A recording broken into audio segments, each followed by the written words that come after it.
Hi, this is Alan Seid, and I'm here to offer you an intro to the 8 Shields model. So just briefly about me. Since I was a teenager, I witnessed the destruction of nature on the planet and indigenous communities all over. I committed myself to finding best practices for how to live in harmony within ourselves, with each other, and with the planet.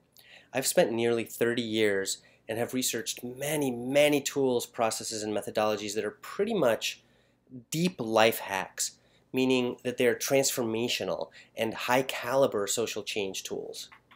In the year 2000, I studied the 8 Shields model at a weekend Coyote mentoring training, followed by 6 days at the Art of Mentoring that same year. That's when I met Cody Beebe and began to live in intentional community with a whole group of people versed in these tools. 8 out of the 9 people that I lived with for that year and a half in one of my intentional community experiments were versed in this particular model, and I learned a lot as we lived day by day applying these principles and practices. In 2005, I took the Mind of Mentoring with Jon Young, and that is when he gave me permission to teach this material. Many people know me through my work as a trainer in nonviolent communication, but most of my work for the last several years has been as a business coach with people who offer services and who also want to leverage the power of the internet. The 8 Shields model is a universal pattern based in natural systems. North, east, south, west. Every morning in the east the sun rises. Every evening in the west the sun sets. And so the compass rose is based in the natural world. Now, this particular use of it can be applied in so many ways, including a map for organizational design, a checklist for events, and a flowchart for projects, which I'll be showing you examples of. So with the 8 Shields model, organizations can, among other things, integrate people's diverse gifts into cohesive, effective teams, clarify some important and confusing issues regarding consensus decision-making, harness the tension between hierarchical and egalitarian approaches to organizational design and function. And let me tell you a little bit of the lineage and the history here. I learned this from Jon Young, and he learned this from one of his mentors, Jake Swamp, who was sub-chief of the Wolf clan of the Mohawk Nation, which is part of the Iroquois Confederacy.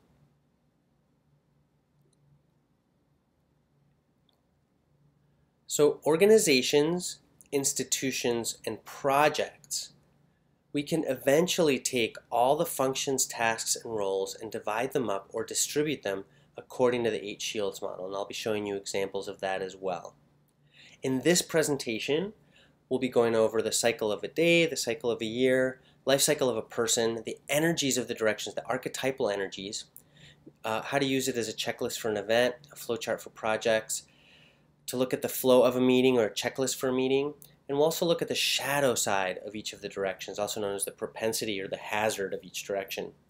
We'll look at aspects in organizations, essential competencies of positive change agents, best practices for positive change agents, and then we'll look at the other dimension. So one dimension is the directions, and the other direction is concentric rings.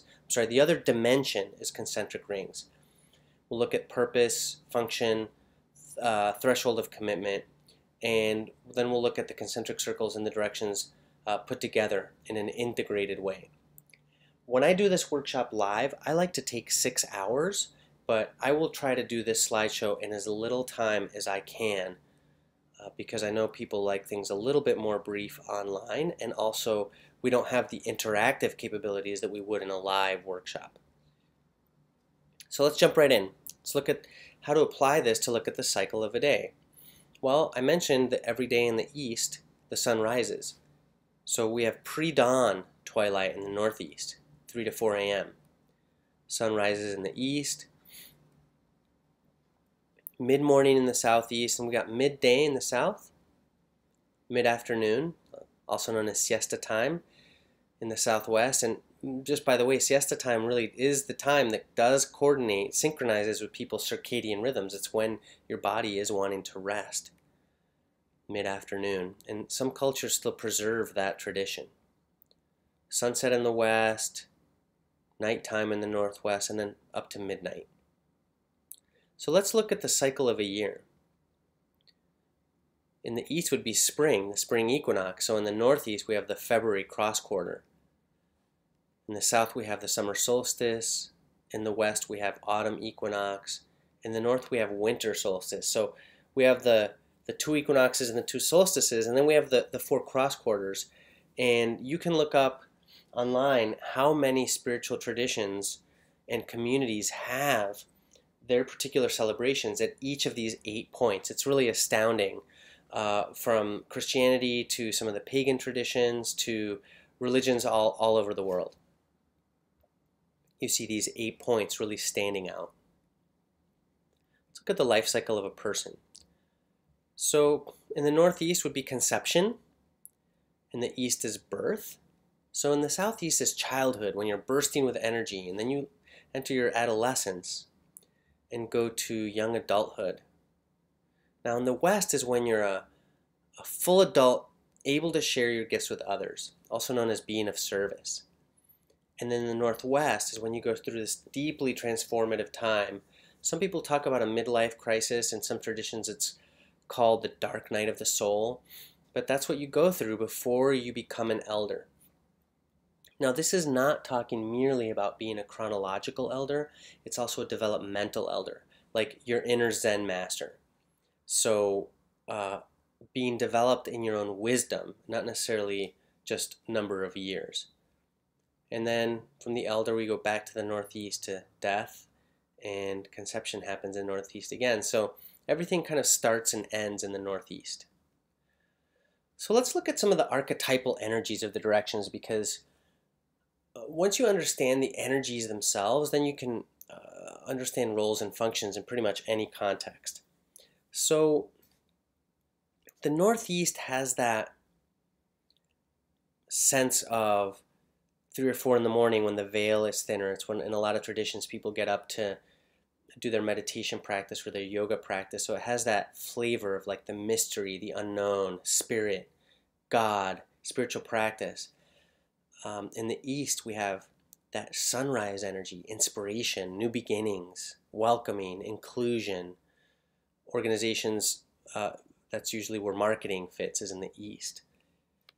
So if you've ever gotten inspired about something but never got around to actually manifesting, that could be because you got stuck in the southeast, because this is enthusiasm, motivation. Again, the bridge between inspiration and manifestation.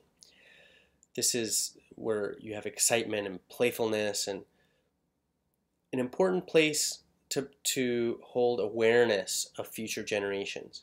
It's also where we get over some of our personal blocks, and we get to move out of the rut between inspiration to get to manifestation.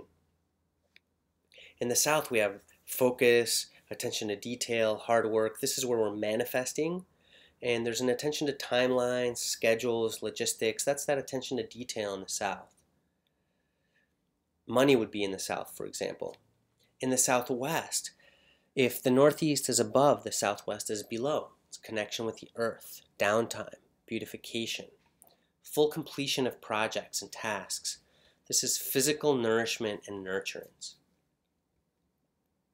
When we get to the west, we have that sense of harvest, right? It's autumn, the sense of community, acknowledgement, appreciation, celebration, teaching. And teaching because that's also somebody sharing their gifts, that harvest, but it's also because they're the focal point for maybe a community coming around. Anytime there's a group of people looking at somebody on a stage, there's a community with shared focus or attention. In the northwest, we have sort of an energy of deep transformation, spiritual healing. I mentioned the dark night of the soul earlier. It's also where we have awareness of ancestors. So you can look at this axis, like southeast, northwest is an axis. Where in the southeast end of the axis, we have awareness of future generations. In the northwest part of that axis, we have awareness of ancestors. And this is also the place where we have the work that is healing ancestral karma And that doesn't sound as, that isn't as woo-woo or as esoteric as it sounds. What that means is that in many families, for example, you have these patterns coming down the generations, like anger, anger, anger, anger, fear, fear, fear, or anxiety, anxiety, or depression, or alcoholism, or whatever it is. It's just coming down the generations. And at some point, people say the buck stops here, and I am not going to let this pattern keep going down the generations. And so that work happens in the energetic aspect of the Northwest. And the North, wisdom, integration, that big picture, overview, coordination. So, for example, if we look at some of the various tools and processes that I work with, I put out a video last week on Ken Wilber's 4 quadrants, and I have other places where I've taught the full course on Ken Wilber's integral framework. So a tool like that, for example, would be in the North because it has that big picture overview kind of quality to it. Well, let's look at an event.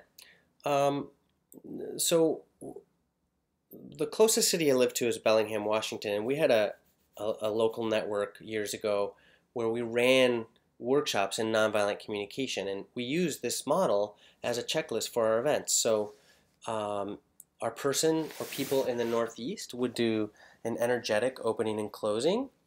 You can call it a remembrance or an attunement or a prayer. In Jake Swamp's tradition, it was the Thanksgiving address. But that's what would happen. The person in the Northeast would sort of handle that. So we're making sure that the energies of the directions are attended to. It's less important who does it. However, when we had somebody assigned to each of these directions, they were in charge of making sure that that energy was given voice or had a way to show up at the event, but they could delegate, so it didn't have to be them who did it. For example, in the East is where we had our greeter. So when you arrived at the door, that's, the East was the person saying hi to you. However, if they needed a break, they could ask somebody else to take on the role of greeter. And that energy of the East of being inclusive was still happening. The person in the East is also the vibes watcher of participants and can let the West know, the presenter, when there's a need for a break, for example.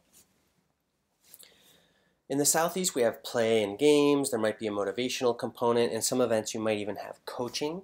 So that's where that would happen. Now, your South takes care of all the different levels of details, such as registration, rosters, money and financing. This is the person who sold books at the events. They handle timelines, schedules, logistics. So all that detail stuff is happening in the South. Now, our Southwest team was the team that did the physical setup and breakdown of the space.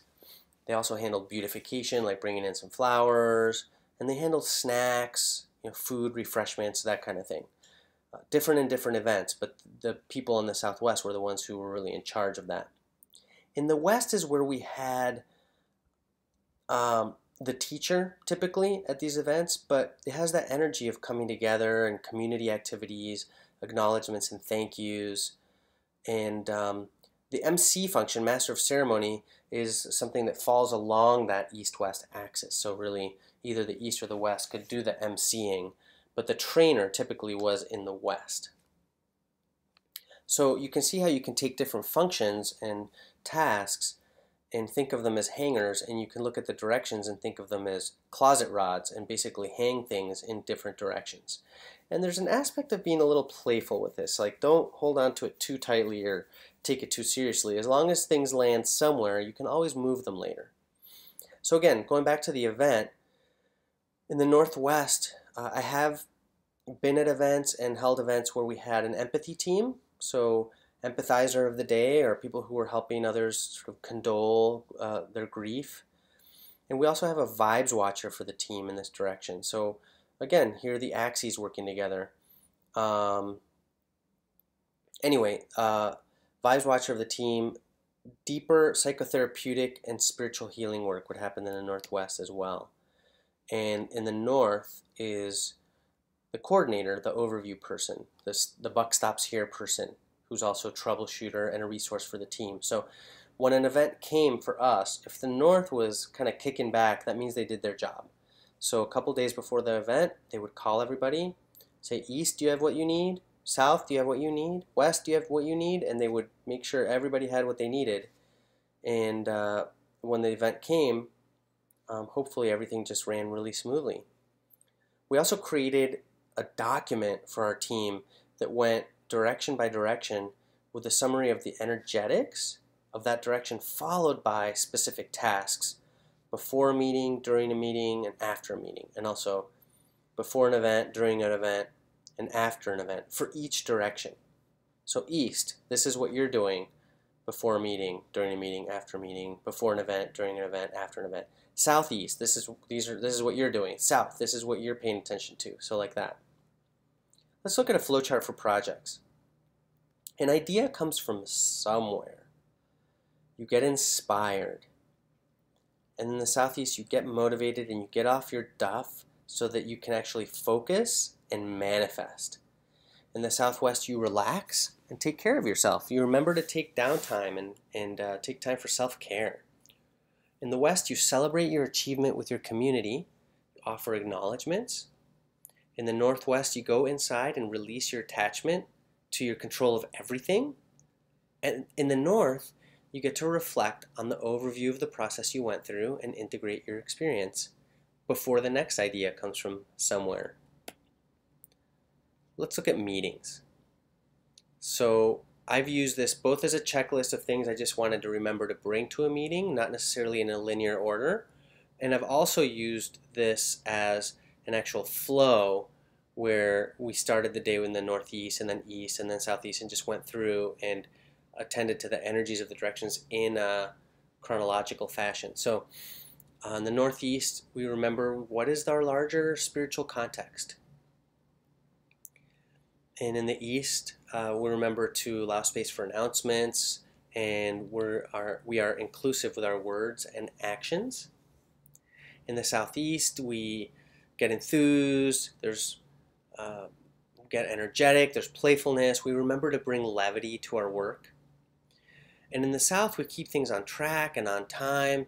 We document agreements. So you can see how useful it is to bring these energies, like that larger spiritual grounding and context, into being inclusive with words and actions, into playfulness and levity, and then bringing all that into the South, where we're trying to keep things on time and keep things focused. If you can bring that inclusive language and levity into the energy of the South, it works so much better. So in the Southwest, we have the physical space setup and breakdown, food and snacks, physical comforts, beautification, remembering to take breaks, that kind of thing. In the West, we have community building, appreciation and gratitude, and sometimes the facilitator. So the facilitator in a meeting is sometimes in the West, sometimes in the North. In the Northwest, we remember to give thanks to our ancestors who did so much so that we could have what we have and be where we are. But it's also where grief work and empathy and condoling come in, if that's a useful part of whatever the meeting is that you're doing. And then in the North, we have the agenda keeper, which can be a north-south task on that whole axis, but also the North helps to remind us of the vision and mission. And the North is sometimes the facilitator. So the way this works is that sometimes you have sort of an administrative type of facilitation just to get through an agenda and get stuff done. And sometimes you have more of a community building type of facilitation that's really about people working together and building community. So you can have both kinds of facilitation, and so the North and the West can either work out who is going to facilitate, or they can work out different aspects of the facilitation. So now let's look at the shadow side, or the propensity or hazard of each direction. So in the Northeast, if the Northeast is about spirit and mystery, God, so the hazard of the Northeast is being too airy-fairy or not grounded, or using spiritual language like jargon that others cannot relate to. So in the East, part of the hazard is toxic sweetness. So the East person is inclusive, and toxic sweetness is when somebody's too sweet. Like it's actually sort of fake and phony, and they're just toxically sweet. Another hazard of the East is jumping to the West before somebody's ready. They get enthused and excited. They get inspired about something like nonviolent communication or permaculture, and they jump to the West and start teaching it before they're actually ready, before they've done their work in the South to get around to the West. Now, if the Southeast is about playfulness and levity, the hazard of the Southeast sometimes is being too intense, or it can be playing when inappropriate. The wrong words to the wrong person at the wrong time. Hazard of the South is having blinders, like being so focused and concentrated on details that you're not able to see anything else, or focusing with tension, forgetting to bring the inspiration and levity from the East and the Southeast into the South, and having way too much tension with the focus. Now, if the strong suit of the Southwest is downtime and relaxation in many cases, the hazard is stuck in the hammock syndrome. So when downtime becomes pathological.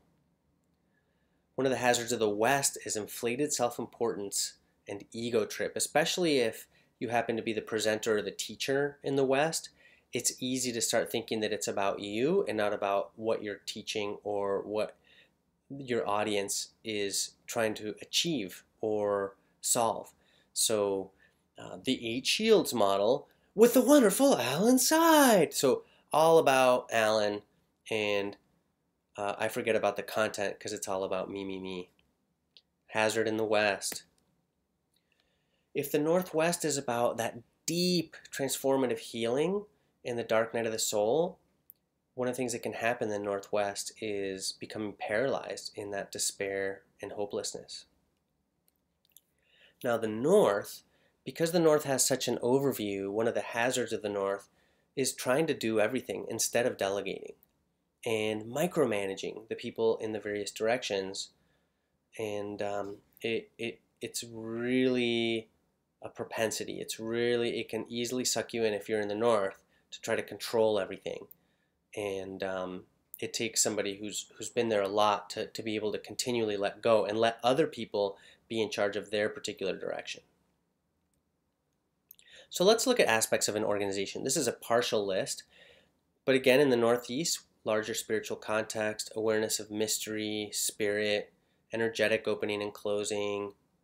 In the East, most organizations have some kind of outreach, publicity, marketing aspect. This is the face that the public sees. Who answers the phone, right? If you have somebody answering the phone, you want them to be very Easty, very welcoming and inclusive in their language. This is where networking would happen, and you might have a spokesperson here somewhere on the East-West axis.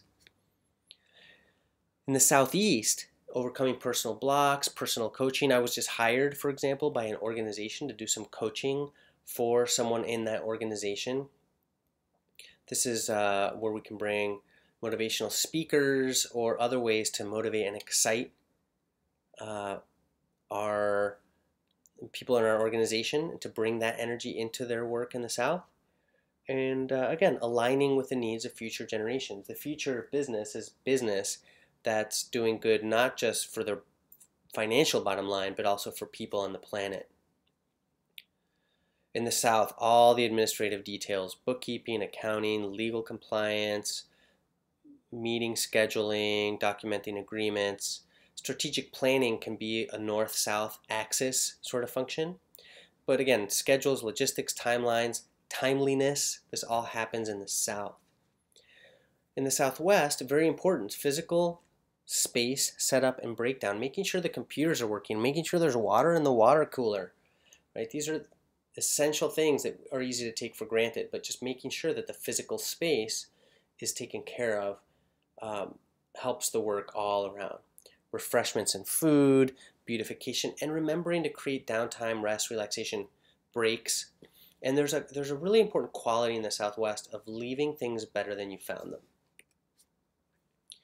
So an energy in the West that organizations would have is, any kind of professional development trainings, but also acknowledgments, appreciation, celebrations. I mentioned a spokesperson could be part of the East-West axis. But any time somebody is on stage, and sometimes that could be facilitation. Your network of presenters at your organization, someone in the West would be sort of the point person to those. In the Northwest, honoring the past, vibes watching the team, mediation and condoling, psychotherapy and deeper healing. These are things, so for example, an organization may not have a therapist, but often organizations do have funds for counseling. I've done counseling for organizations where the employee was not the one paying, but the organization that they were part of was. And I'm not talking about it being part of their insurance. I'm talking about the organization actually having a budget for staff support in the form of counseling and things like that. So the northwest southeast axis, sometimes it looks more like therapy, or sometimes it looks more like coaching. And then the north, you have, who sets the direction, the organizational vision, coordination, leadership, chairing, like the chair, sometimes facilitation. In an orchestra, this would be the conductor, right? Holding the whole picture of all the directions, and that north-south axis function of strategic planning. So these are just some elements in organizations going around this medicine wheel. So, if you are committed to your own personal growth and development, and you are committed to making a difference in the world, this is what I've come up with as essential competencies. Now, this is not something I got from Jon. This is my addition to this framework. And before I go into these essential competencies, I want to clarify that these are for individuals.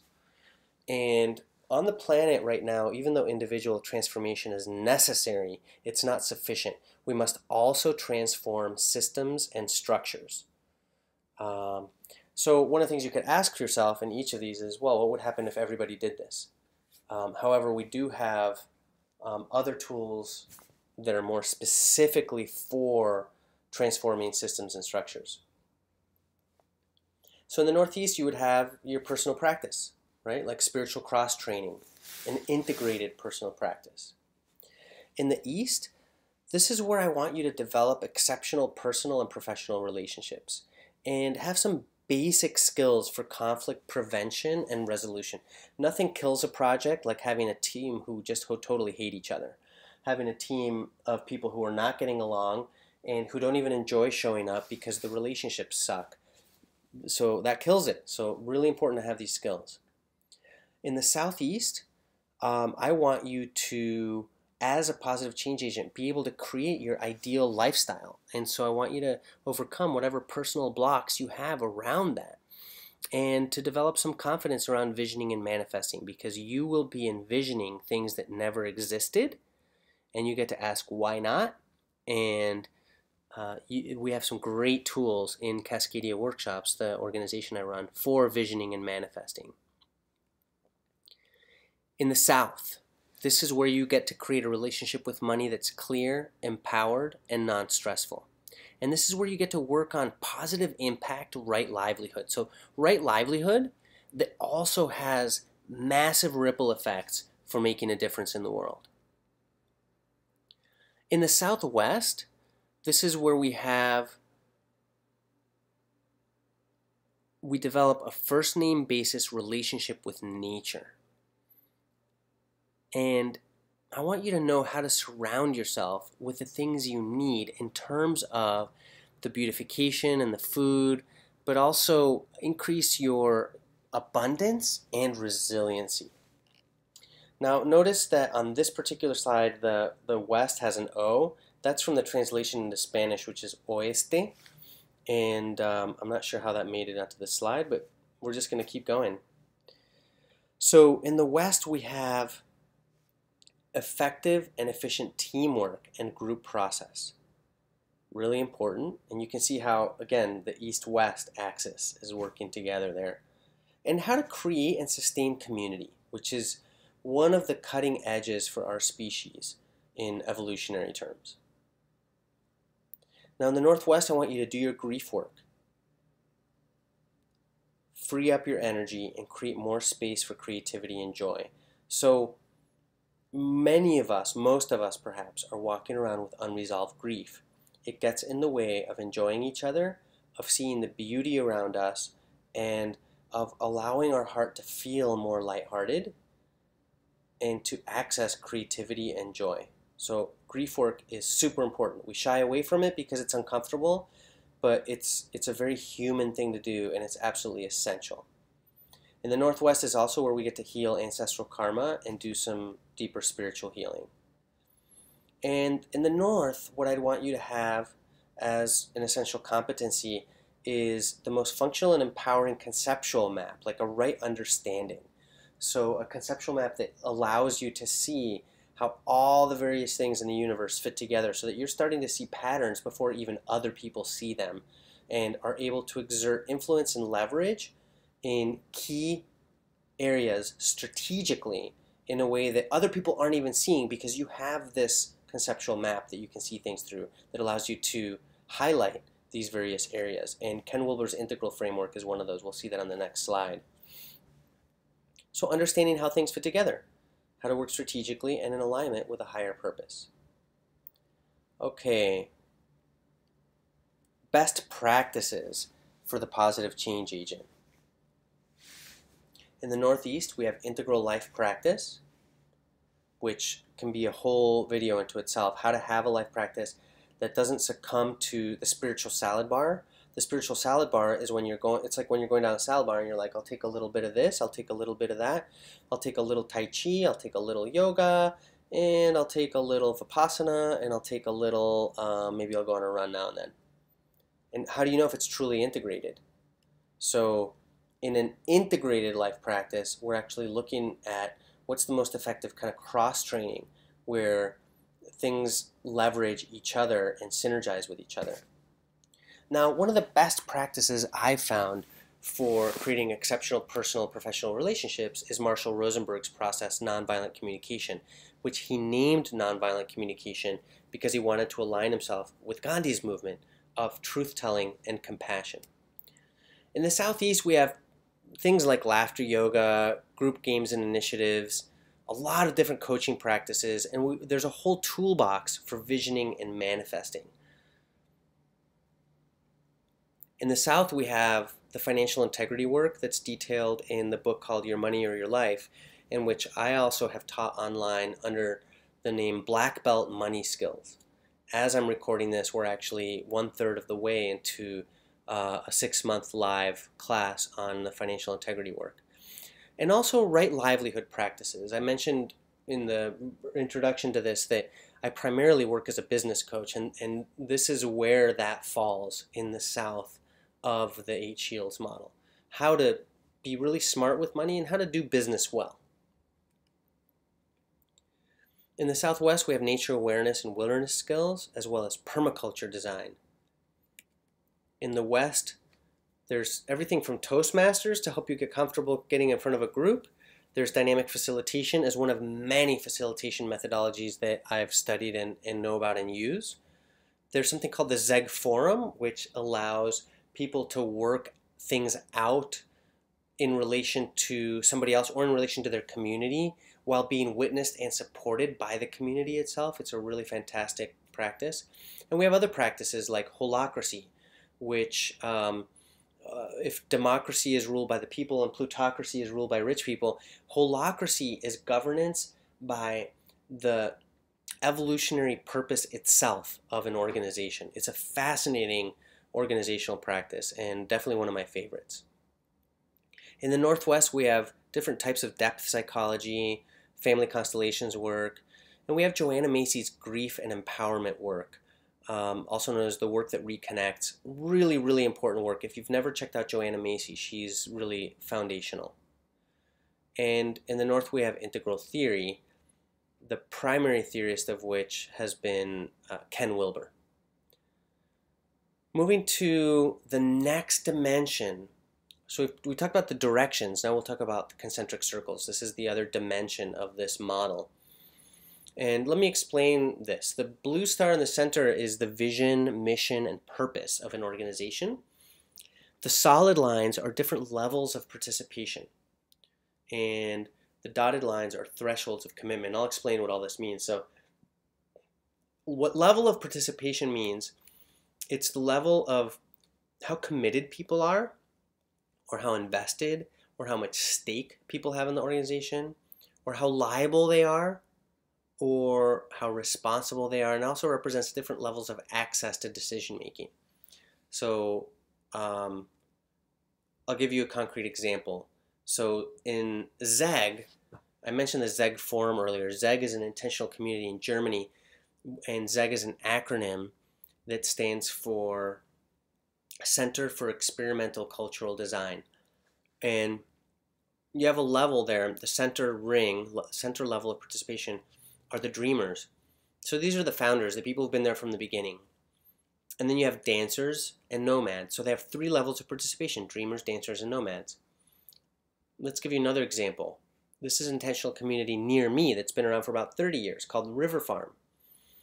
And before you're a resident, you need to be a visitor. And you need to be a resident for a year or 2 before you're a member. So members have like full voting rights, but you have to be voted into the membership by the existing membership in order to have the full access to decision making that members do. And you don't get to be a member unless you've lived with the community for at least a year or 2. I forget last time I was there whether it was 1 year or 2 years, but that's an example of a threshold of commitment. So that dotted line is not meant to keep people out. It's meant to define what it takes to gain access to that particular level. So before you can even be a resident at River Farm, you need to come visit. It's that simple. They get to control it, and there's a lot of wisdom there. A typical nonprofit organization, for example, has volunteers and staff, and they have a board of directors. Their board of a typical nonprofit is who is liable legally to the tax authorities to make sure that they're doing things according to the law. So the board is the most responsible, and they have the level to the highest access of decision making, or access to the highest level of decision making, then staff, then volunteers. So I once did a workshop on this for a local organization here called Sustainable Bellingham, and one of the tensions they had was between people who wanted to meet every week and get a lot of stuff done, and then other people for whom that was more often than they enjoyed, and who were only willing to meet once a month. And there was quite a bit of tension between these 2 groups, because the people who wanted to meet once a week felt held back by the people who wanted to meet once a month. The people who met once a month were going, sheesh, I'm really busy. I can't come as often as you come. Don't put so much pressure on me, or don't resent me for not being as involved as you are. And like that. And when I pointed this out, I said, hey, hold on a second. You can have, if you turn these concentric circles on their side, it's actually a basket. And you have space for everybody. So they decided to create a core team and a support team. And they actually had 4 rings, because then they had another ring, and then they had the public. So their core team would meet once a week, the support team would meet once a month, and then they had this whole other group of people who were willing to show up at events to set up chairs. And then you had the public, so also including those people who are new to an event, for example, they're included in your basket. They're part of the community. I'll give you another example that's really interesting as to why these rings and the threshold of commitment are really valuable. In the late 1990s, I was part of the group that was putting together nonviolent communication workshops in the Seattle area, and we had formed a new organization called Puget Sound Network for Compassionate Communication. Now the organization has a different name, but back then, as a new organization, I remember we only had really 1 ring, only 1 level of access to decision making, and everybody would sit around the circle, and we did everything by consensus, which was wonderful, except for something that happened this one time, which was that we were having some very charged conversations about money, pretty intense, like should we charge, should we not charge, how much should we charge, why do only the trainers get paid, what about the people doing all this, outreach and logistics work, shouldn't they get paid too, and just having these conversations, right, month after month. So 1 month, 2 months, 3 months, 4 months, the conversation's building, right?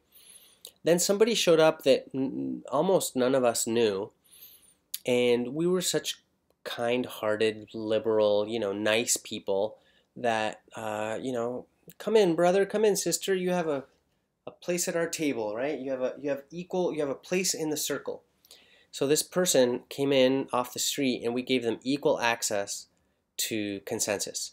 This person derailed the entire conversation that had been building for several months around money. This person didn't know the dynamics in the group, didn't know the history of the group, the various relationships.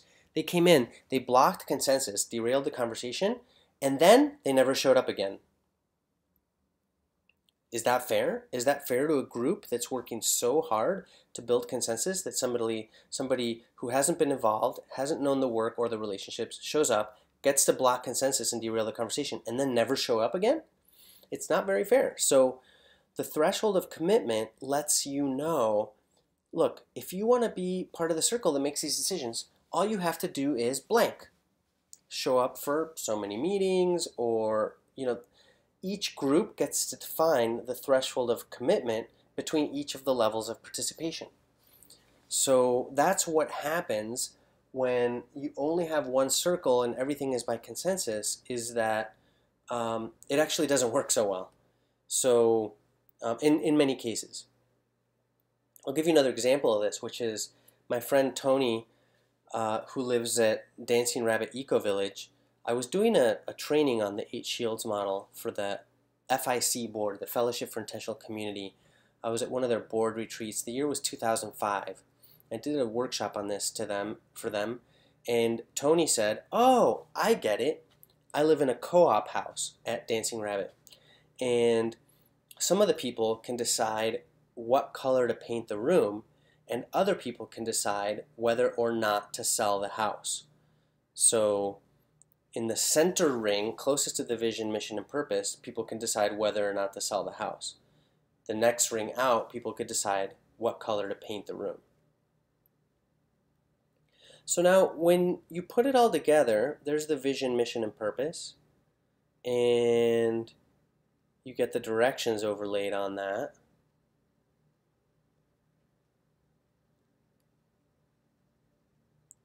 And then we have the first ring of the people most involved, most liable, most committed. And then the next ring, and then the next ring. And so we see an integration of the directions in the concentric circles. And so now, for example, you can have your East team made up of people on 3 different levels. So you can have someone from the board, someone from the staff, and someone from the volunteers, all in your East team, or all in your South team, or your North team, or your West team. And the people who are deeper in can mentor the people who are farther out and teach them what's involved to be more involved at a deeper level. So for example, when I did the art of mentoring, each person was assigned to one of several clans, and each clan was given a direction. Each person in each clan was given a direction, so all the directions were covered. So you were part of a little group that represented this whole, the various directions. But then at the same time, you had the various circles happening. So while I was taking Art of Mentoring 1, there was a whole group of people taking Art of Mentoring 2 at the next ring down. And one person from Art of Mentoring 2, from level 2, would come to all the various groups where there were mostly level 1 people. And then you had people who got to work with the staff behind the scenes who were at level 3 or level 4 and like that. And so we would get together in a little clan that had all the directions covered, but then we would also get together in our direction groups. So all the Easts would get together, and all the Wests would get together, and all the Norths would get together, and all the Souths would get together. And we talk about the various qualities and the energies that we could bring to our group, and it became a form of role-playing in a way. Like, how much can I bring Eastiness to the group, or how much can I bring Southiness to the group? And organizationally, Jon Young talked about putting people where their strengths were in a particular direction, but then after a year or two rotating everyone, especially at the outermost ring, so that people would develop other skills and capacities, but also so that they knew what was involved in the various roles in the organization. So once you're sort of at the deeper ring, you've done a lot of the functions and tasks at a lot of the other places on the team. So in Cascadia Workshops, it's the organization I run. It's similar. We have a core team, and then we have people who work here, and then we have volunteers, and then we have participants, and we have, actually quite a large team when you map out all the people involved. So I just want to say thank you for making it through this long on this slideshow. If you'd like to check out some of our online courses, you can go to cascadiaworkshops.com and click Store. If you're curious about coaching, whether it's breakthrough coaching, communication skills coaching, business coaching, I invite you to sign up for a free strategy session at cascadiaworkshops.com/session. And it's 1 hour, there's no cost, and we get to explore whether or not we're a good match to work together. So if you want to see what my past clients have said about working with me, you can go to cascadiaworkshops.com/testimonials. Please leave me a message, leave me some comments under this video, and I'd love to be in the conversation with you. Thanks so much.